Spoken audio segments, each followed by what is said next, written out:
Grace, mercy, and peace be with all of you here this day from our triune God. Well, let's face it, some days it's good morning, God, and other days it's good God, it's morning. Sometimes we are right there on top of the world, and at other times it seems as though life is one big rat race, and we happen to be one of those rats that are struggling not to be the last one out of the maze. Probably our first experience that we ever had with the rat race, that is this hierarchy about who is on top, began back when we entered school. Sixth graders seem like gods to first graders, don't they? But they are nothing to middle schoolers. And middle schoolers are just peons to high school students. And besides age, one of those other hierarchies that are at work is our pressure to do our best or be the best, to get those top grades so that you can get into a good college and that you can then graduate with honors so that you can then get started on your career path, that one that you have in mind, and that you can support yourself and your family so that, and well, you get the picture, right? And once you've entered the job market, then it's a lifelong game of chutes and ladders. And if you aren't on your way up the ladder, well, then you are a prime candidate for a downward spiral. So it would seem that from day one, we are primed and primed and conditioned to view the world in terms of who's on top.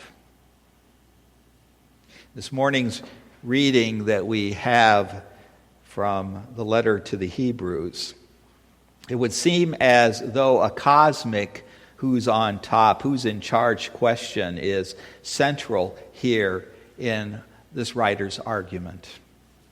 The author of Hebrews appears to be very concerned here with establishing a kind of a pecking order that governs the hierarchy between angels and human beings, and also the incarnate, sacrificed, and then risen Jesus in the world that is yet to come.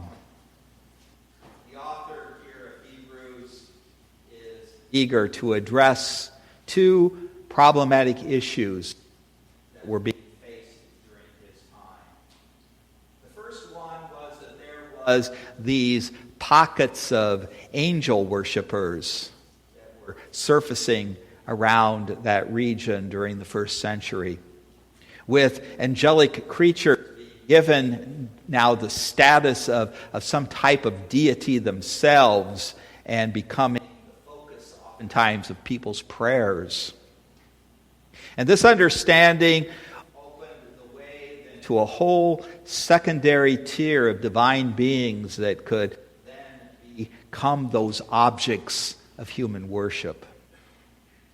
Secondly, Jesus' status as being both truly human and also truly divine made it difficult for some of the early Christians to receive and to accept the concept of the risen Christ.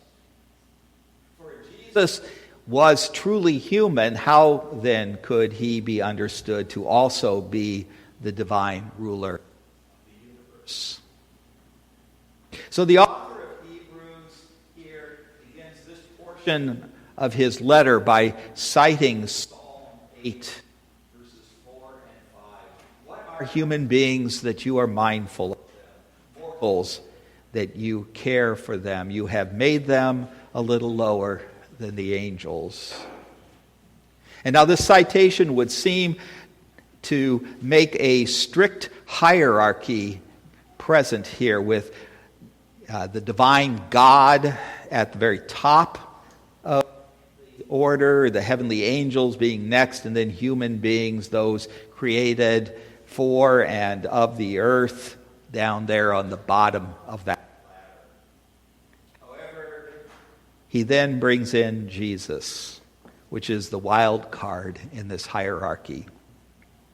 And he goes on to say that for a little while, Jesus was made lower than the angels, but is now crowned with glory and honor, suffering and death that he freely accepted to bring about during our deliverance from death. So therefore, from this description, it would seem that there is now a strict distinction here between heavenly beings, the divine God, the divine Jesus, the angels, and we earthly human beings. But the literal reading that we have here of Psalm 8 declares that God created Adam, or the Son of Man, only a little lower than Elohim, that is God, and not the angels. And in fact, nowhere in the two Genesis creation stories that we have are there any details given to us about God's creation of angels. Now, some scholars have surmised that since angels are heavenly beings, well, that they were part of the creation at the very beginning, the creation of heaven and earth. They were part of that first day of God's creative activity. And that angels then were a part of the first day's actions. And remember, the earth at that time of the first day was still a formless void. And so thus the angels were spiritual, not physical beings, and were part of that heavenly domain. But in other words, what we have here is, as an angel was far more, it would seem, of a geographic kind of designation than about any place within creation's pecking order. So, what the first Genesis creation story does, I think, is emphasize that God continued to develop and to continue to refine all that we call the earth throughout those remaining 6 days of creation. And with each passing day, that level of complexity and interaction with God and the created world was further developed and was further refined. God's creative activity then comes on that 6th day, God declaring, "Let us make humankind, Adam, in our image, according to our likeness." And so God created humankind in his image, in the image of God. He created them, male and female. He created them. Therefore, humankind's physical residence may be right here on earth. But our likeness, our essence, is actually a mirror, a reflection of the divine. Human beings are the capstone of creation, for it is only human beings that now bear the Maker's mark. Angels, on the other hand, serve as God's messengers. From their residency within the realm of heaven.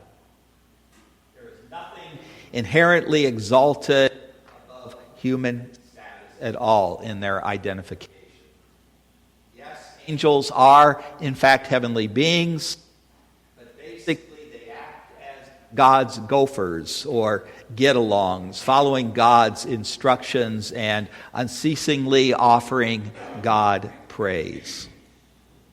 And it takes that second creation story that we have in Genesis 2 to make the important distinction here of relationship over creation.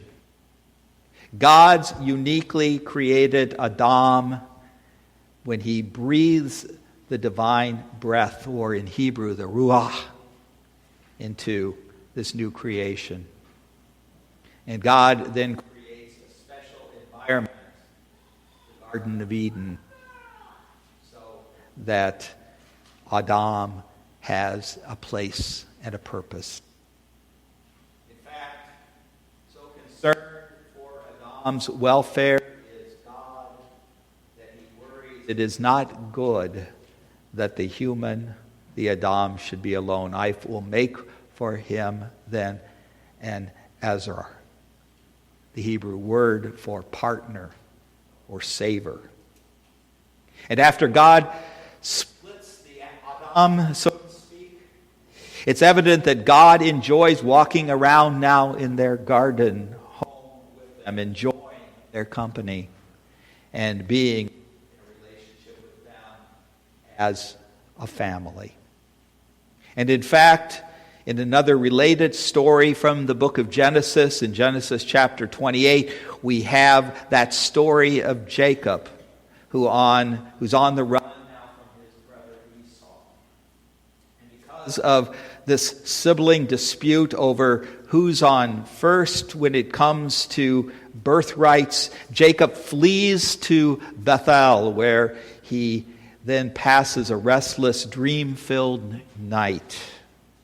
And the vision that Jacob receives is often referred to as Jacob's ladder. For Jacob here dreams about this ladder that reaches from heaven to earth. Now, the ladder, as you might recall, is filled with angels. Angels going up and down it, delivering messages, enacting divine decrees, ascending and descending between earth and heaven. However, the angels themselves do not seem to have any investment in whether they happen to be going up or happen to be coming down. They are simply doing as they have been ordered to do, as in this endless cycle that, in my opinion, resembles more of a hamster wheel than it does a staircase or a ladder. And that, you see, is the relationship that angels have with God. Now compare that to the relationship that God has with humankind when God encourages Adam and Adamah, the man and the woman, to dig and play and to enjoy being in the garden that God provided for them. And when the man and the woman break then that intimate relationship with God, the division between heaven and earth suddenly becomes problematic for them. Humankind is now separated here from the divine relationship that they have with God, and it is that breach that we call sin. A fracture that requires radical surgery in order for it to once again now be restored. And that surgery, of course, was performed by Jesus as he entered into our broken world and took on the role of a sacrificial surgeon, offering his own suffering and death on the cross as the ultimate healing of that divine relationship between God and us and all of creation. That divine breath which had been knocked out of us by sin, that divine breath was once again breathed anew into this world by Jesus, breathing that Holy Spirit into us. So I tell you, when somebody comes up to you and says to you, "I'm only human after all," well, don't believe a single word of it. For you see, to say that you are only human is to reveal that you don't have a clue as to what it means to be human. For to be human is to be made special, to be made and created in God's image, bearing the Maker's mark all over your body, your mind, and your spirit. To be fully human means that you have the divine. You can't be human without the divine. In divine for us to be human. In case you haven't gotten it yet, let me repeat myself once more so that this really sinks in. You need the divine to be human. Now, granted, you and I are nothing more than clumsy clumps of clay that God has scooped up out of the ground.